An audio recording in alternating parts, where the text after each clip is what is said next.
사도 바울은 지금 로마 지하의 감옥에 갇혀 있는 상태입니다. 당시의 감옥은 돌로 된 형태고 지하 감옥이고 빛이 하나도 들지 않고 바울은 독방에 갇혔고 게다가 쇠사슬로 몸을 묶어 놓았습니다. 괴롭고 외로운데 고통스럽기까지 합니다. 그럼에도 바울은 감옥에 갇혔지만 감옥 바깥에 있는 그 빌립보 성도를 향한 마음이 얼마나 애틋하고 사랑이 넘치는지요. 나의 사랑하는, 사모하는 나의 기쁨이요 면류관인 형제들이지요. 그 바울의 마음속에 뭐가 있었기 때문입니까? 주 안에서 기뻐하라. 다시 말하니 항상 기뻐하라. 오늘 할렐루야 찬양대 찬양의 가사처럼 주 안에서 기뻐하는 기쁨이 그 속에 있었기 때문에 감옥에 갇혀서 위로를 받아야 될 바울이 신세 한탄을 하는 것이 아니라 도리어 감옥 바깥에 있는 성도들을 문안하고 있습니다. 바울에게는 주님께서 함께 하시는 그 기쁨을 감출 수가 없었기 때문이에요. 주님을 위해 당하는 영광스러운 고난이기 때문에 기뻐하고 있습니다. 진정한 신앙인의 모습이지요. 로마가 그 힘으로 바울을 가둘 수는 있었지만 바울이 주님과 함께 누리는 기쁨을 로마의 힘이 빼앗아갈 수는 없었던 것입니다. 누가 예수님 잘 믿는 사람입니까? 어떤 분이 그래요. 뜨거운 사람이냐, 열심히 믿는 사람이냐, 헌신하는 사람이냐? 아니다. 예수님 잘 믿는 사람은 단 하나다. 주님 안에서 기뻐하는 사람이다. 인생이 어렵지 않은 사람이 어디 있어요. 하지만 하나님께서 함께 하십니다. 그래서 예수 믿는 사람은 환경에 상관없이 언제나 주 안에서 기뻐하는 사람입니다. 스스로의 신앙을 한번 점검해 보십시다. 내가 신앙의 연수가 계속되는 만큼 나는 점점 주 안에서 기뻐하는 사람인가? 아니면 신앙의 연수가 계속되는데 처음 영접했을 때는 기뻐했다가 기쁨이 점점 사그라들고 있는 것은 아닌가? 한번 잘 우리가 살펴보아야 합니다. 예수 믿는 사람의 표지는 기쁨이에요. 자, 이렇게 바울은 진심으로 예수 그리스도 안에서 그 기쁨과 사랑을 가지고 빌립보 성도들을 문안하고 있습니다. 누가 진정한 위로자가 될 수 있어요? 바울은 지금 복음을 위해 고난을 받은 자로서 그 믿음을 지키기에 고난을 마주해야 되는 성도들을 진심으로 위로하고 있는 것이지요. 헬리나 웬의 상처 입은 치유자를 보면 예수 그리스도께서 우리의 진정한 치료자요 위로자가 될 수 있는 까닭은 우리가 인생에서 겪을 수 있는 모든 고통을, 아니 우리가 겪을 수 없는 십자가의 그 모진 고통까지도 다 감내하신 분이시기에, 우리의 그 인생에서의 고난을 몸소 체험하신 분이시기에 참된 위로자가 되신다고 말하고 있습니다. 어려운 일을 경험해 본 사람이 어려움에 처한 사람을 진심으로 위로할 수 있는 것이지요. 우리가 지난 대림절에 미랄헌금을 통해서 세 가지를 했어요. 첫 번째는 안암동 보문동에 어려운 분들에게 생필품 전달하는 일을 했고요. 또 하나는 이제 2월 16일에 백사마을 가서 연탄 배달하는 일을 할 거고, 또 하나는 우리 노회 안에 있는 교회, 또 우리와 자매결연 맺은 저 경북 영주에 있는 영주노회, 또 전북노회에 어려운 교회에 쌀 나누는 일, 1,000원 5대쌀 나누는 일을 했는데, 지난 주간에 우리 북노회 지역에 있는 교회에 쌀을 배송했습니다. 세례교인 15명 이하까지는 20kg짜리 한 포, 세례교인 30명 이하인 교회는 2포, 세례교인 30명 이상은 3포를 보냈는데, 3포를 보낸 교회는 2-3개밖에 안 되고 전부 다 1포 내지 2포를 보냈는데, 제가 지난 목요일부터 토요일까지 정말 아침 저녁으로 계속 전화를 받았습니다. 무슨 전화였냐 하면, 이렇게 귀한 쌀을 보내주셔서 너무나 감사합니다, 그런 인사를 받았어요. 참 세상에 쌀 한 포 보내고 인사를 받으려니 얼마나 송구하고 민망한 제가 책상 밑으로 얼굴을 이렇게 받으면서 점점점 저도 이렇게 숙였습니다. 그분들 이야기가 그래요. 월 10만 원씩 계좌로 보내주시는 것도 감사하지만 우리 교회를 헤아려 주셔서, 우리 성도를 헤아려 주셔서 정말 제일 좋은 철원 오대쌀을 보내주셨으니 우리가 주일날 이 쌀로 밥을 지어서 잔치를 하겠습니다. 그러면서 이렇게 배려해 주시고 생각해 주시니 얼마나 감사한지 영암교회 성도님들께 꼭 이 감사의 인사를 전하라는 전화를 정말 계속 수시로 받았어요. 계속 수시로 받았어요. 그 마음이 너무나 고맙고 큰 힘이 된다는 거예요. 그 작은 생각이지만. 그래서 저희가 그랬어요. 정말 약속합니다. 한 포, 겨우 2포 보냈는데 그저 저희의 마음으로만 받아주십시오. 저희가 오히려 감사합니다. 이 형제교회잖아요. 우리가 무슨 돕는 겁니까? 아니, 같은 형제교회입니다. 이게 바로 형제교회를 헤아리는 마음이죠. 작은 것이지만 서로 무난하고 서로 살피고 서로 나누니까 얼마나 거기 위로가 있고 큰 힘이 됩니까? 우리가 다른 건 몰라도 사랑을 나누는데 부자가 되어야 해요. 부자는 모으는 게 부자가 아니에요. 있는 걸 잘 쓰는 사람이 부자입니다.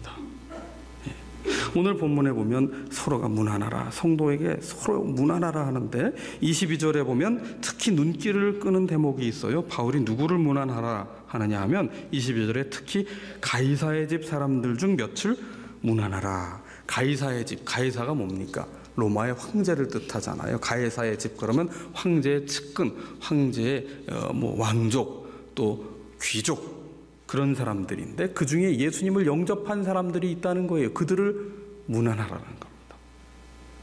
그럼 교회의 본질이 여기에 있어요. 노예든 자유인이든 귀족이든 신분 여하를 막론하고 모두 그리스도 안에서 하나라는 사실을 우리에게 알려주고 있는 겁니다. 이 당시 유럽을 지배하던 로마 고위층 황제의 측근이 복음을 받아들였다는 것도 놀라운 일이지만 바울 자신을 지금 감옥에 가두고 핍박하고 있는 이 로마 황제의 측근에게 복음을 전해서 그들이 구원에 이르게 했다는 것은 정말 놀라운 일이 아닐 수가 없어요. 우리가 매일 성경으로 마태복음 8장과 9장 말씀을 지난 주간에 이렇게 쭉 묵상을 해오셨는데요. 거기에 수많은 치유의 이적을 기록해 놓았습니다. 예수님께서 백부장의 하인이 아프다는 소식을 듣고 말씀으로 치유해 주셨는데 그 백부장의 믿음을 보시고 이스라엘에 이만한 믿음이 없다고까지 칭찬을 하셨어요. 그 백부장이 누굽니까? 로마의 군대의 장교예요. 지금 이스라엘은 로마의 지배하에 있습니다. 압제하에 있습니다. 오늘로 치면 적대국에 이롭게 한 것으로 적폐로 낙인 찍히기 딱 좋은 거예요. 예수님은 수많은 치유의 이적을 베푸셨는데 중풍병자는 당시에 하나님께 천벌을 받은 죄인으로 여김을 받아서 누구도 가까이 하지 않고 사람 취급 안 했는데 중풍병자를 말씀으로 치유하셨고 이어서 세관에 앉아있던 마태를 나를 따르라 부르셔서 제자로 삼으실 뿐 아니라 그와 함께 음식을 나누셨어요. 함께 식사했습니다. 당시에 세리라고 하는 이 직업은 로마의 자국민족을 팔아서 자기 이익을 추구했던 자들이기 때문에 당시 유대인들은 몸을 파는 창기보다 더 죄인이다, 악한 죄인으로 규정하고 있었는데 이 죄인을 부르시고 죄인과 함께 식사를 나누시기까지 하셨습니다. 예수님은 말씀하셨어요. 건강한 자에게는 의사가 쓸데없지 않느냐, 병든 자에게라야 의사가 쓸데있다. 나는 죄인을 불러 구원하기 위하여 왔다. 예수님은 신분과 지위와 계층과 혈통과 국적을 넘어서 온 인류의 죄를 구원하기 위하여 이 땅에 오신 분입니다. 주님의 사랑의 품에 들지 못할 대상은 한 사람도 없는 거예요.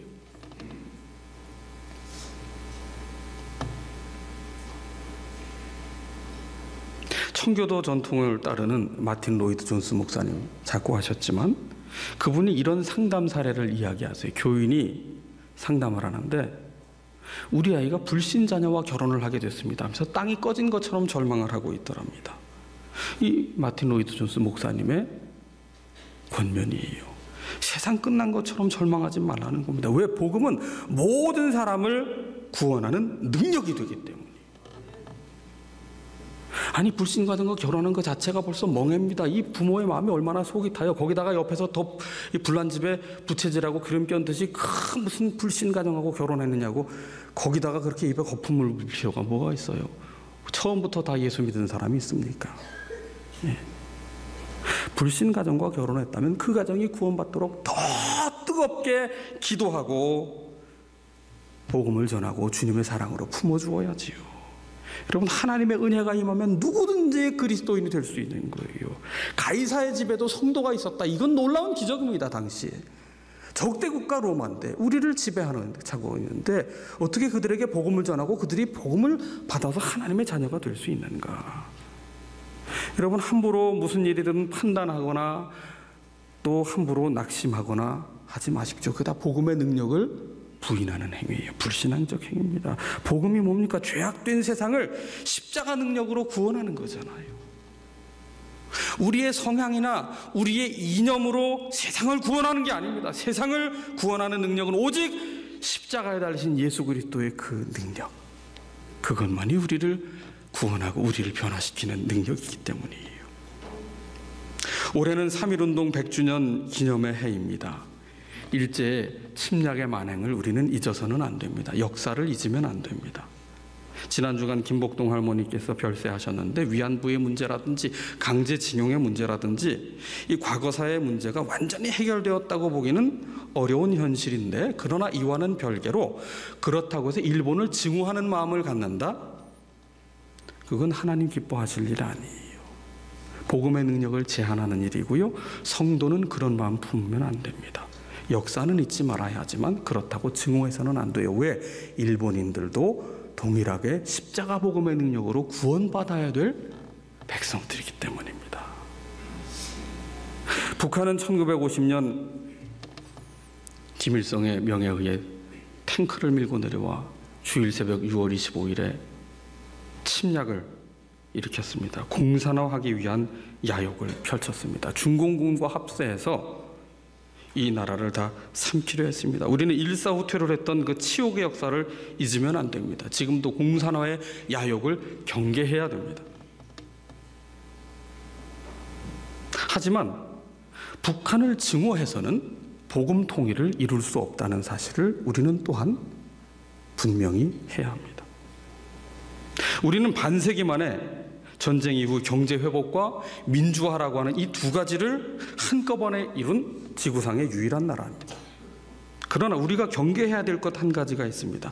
내가 하는 일이 정의롭기 때문에 나와 다른 사람들, 생각이 다른 사람들을 불의한 적으로 규정하거나 편가르게 하는 일은 경계해야 됩니다. 독서는 또 다른 불의요, 또한 독재이기 때문입니다. 편가르기는 언제나 지도자들이 정치를 할 때 백성들을 선동하기에 가장 좋은 도구입니다. 지금 우리나라는 심각한 진영의 논리에 사로잡혀 서로를 적으로 규정하고 있어요. 심지어 교회에서도 당신은 어느 당 지지하느냐. 근데 어떤 분이 이런 대답을 해요. 저는 예배당입니다. 참 맞는 말입니다. 지혜로운 대답입니다. 교회는 여당도 야당도 모두 모인 곳이에요. 그러나 우리가 지지하는 정당은 오직 예배당 하나입니다. 정치적 견해를 다 뛰어넘어서 역사의 주인은 한 분 하나님이세요. 그렇기 때문에 서로를 용납할 수 있어야 됩니다. 이것이 성숙한 성도요, 성숙한 교회이지 내가 지지하는 정당이 나라를 구원하는 것 결코 아닙니다.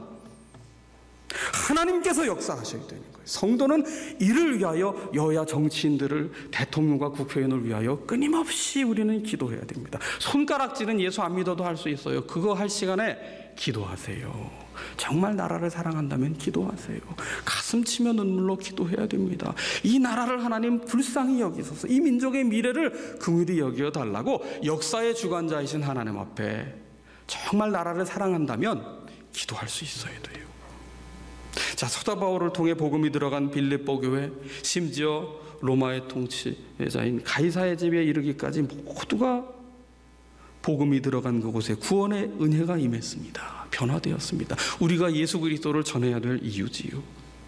이제 이들은 서로가 다 다르지만 그러나 그리스도 안에서 서로를 무난하고 용납하고 돌보고 살피는 성도가 되었습니다. 무엇이 이들을 이렇게 변화시켰느냐? 바로 말씀의 능력이에요. D.L. 무디는 이런 말을 했습니다. 성경이 우리를 죄에서 멀어지게 하지 않으면 죄가 우리를 성경에서 멀어지게 할 것이다. 자, 성경이 우리를 죄에서 멀어지게 하지 않으면 죄가 우리를 성경에서부터 멀어지게 한다는 거예요.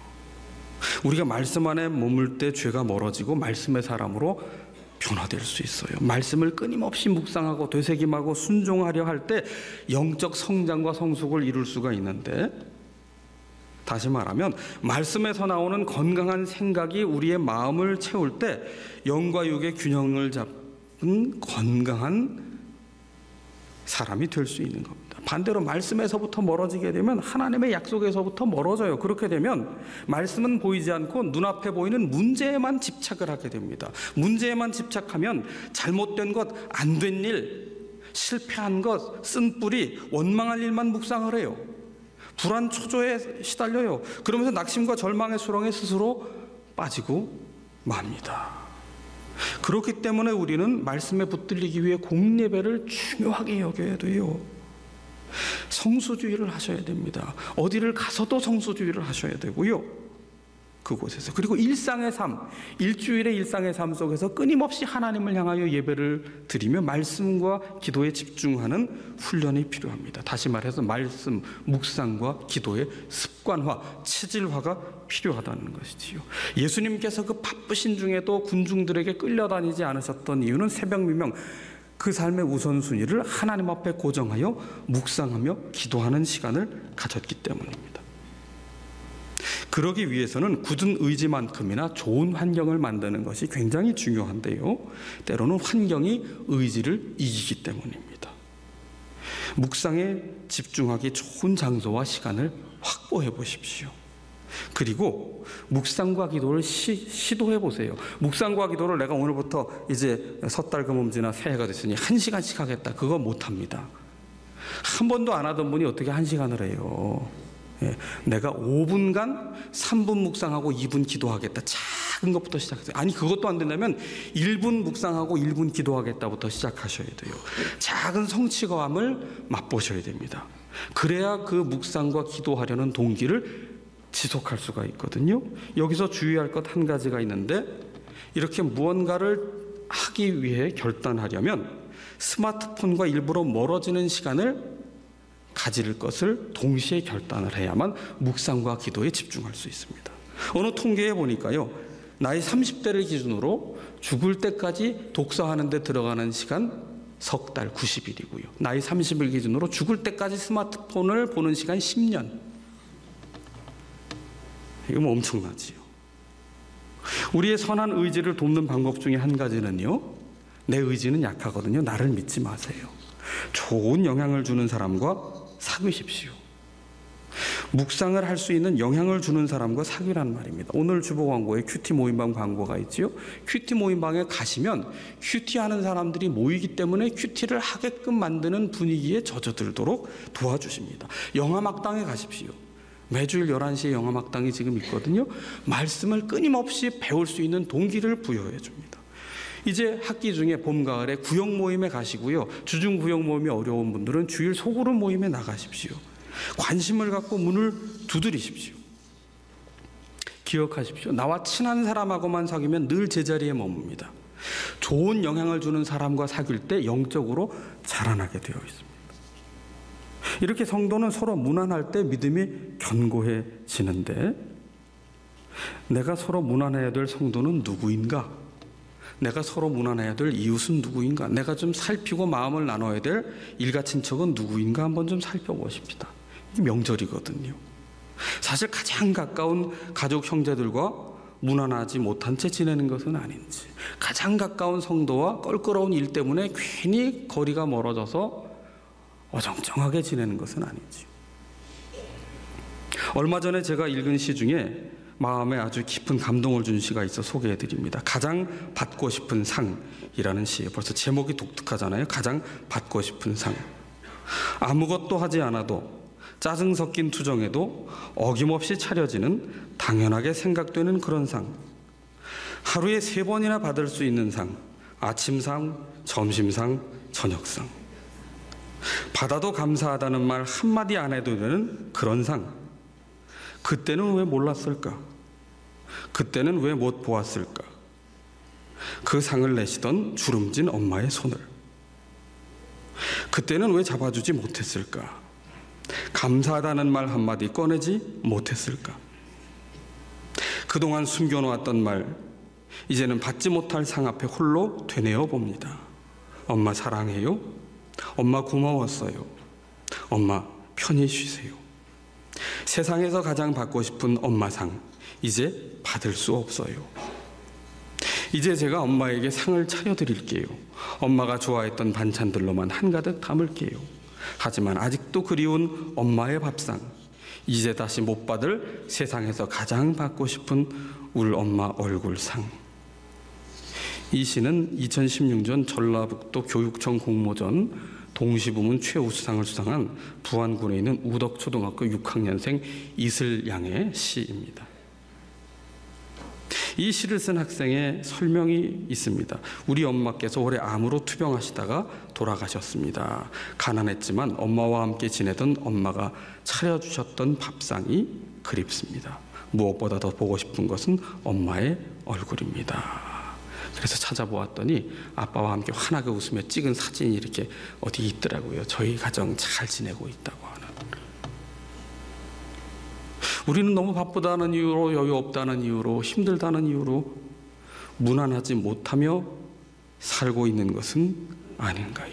이번 명절에 한번 안부를 물으면 어떨까요? 앞서 말씀드렸지만 가장 가깝고도 먼 사이가 어쩌면 가족이고 어쩌면 교회 성도일지도 모릅니다. 가까운 관계인데 왜 틀어집니까?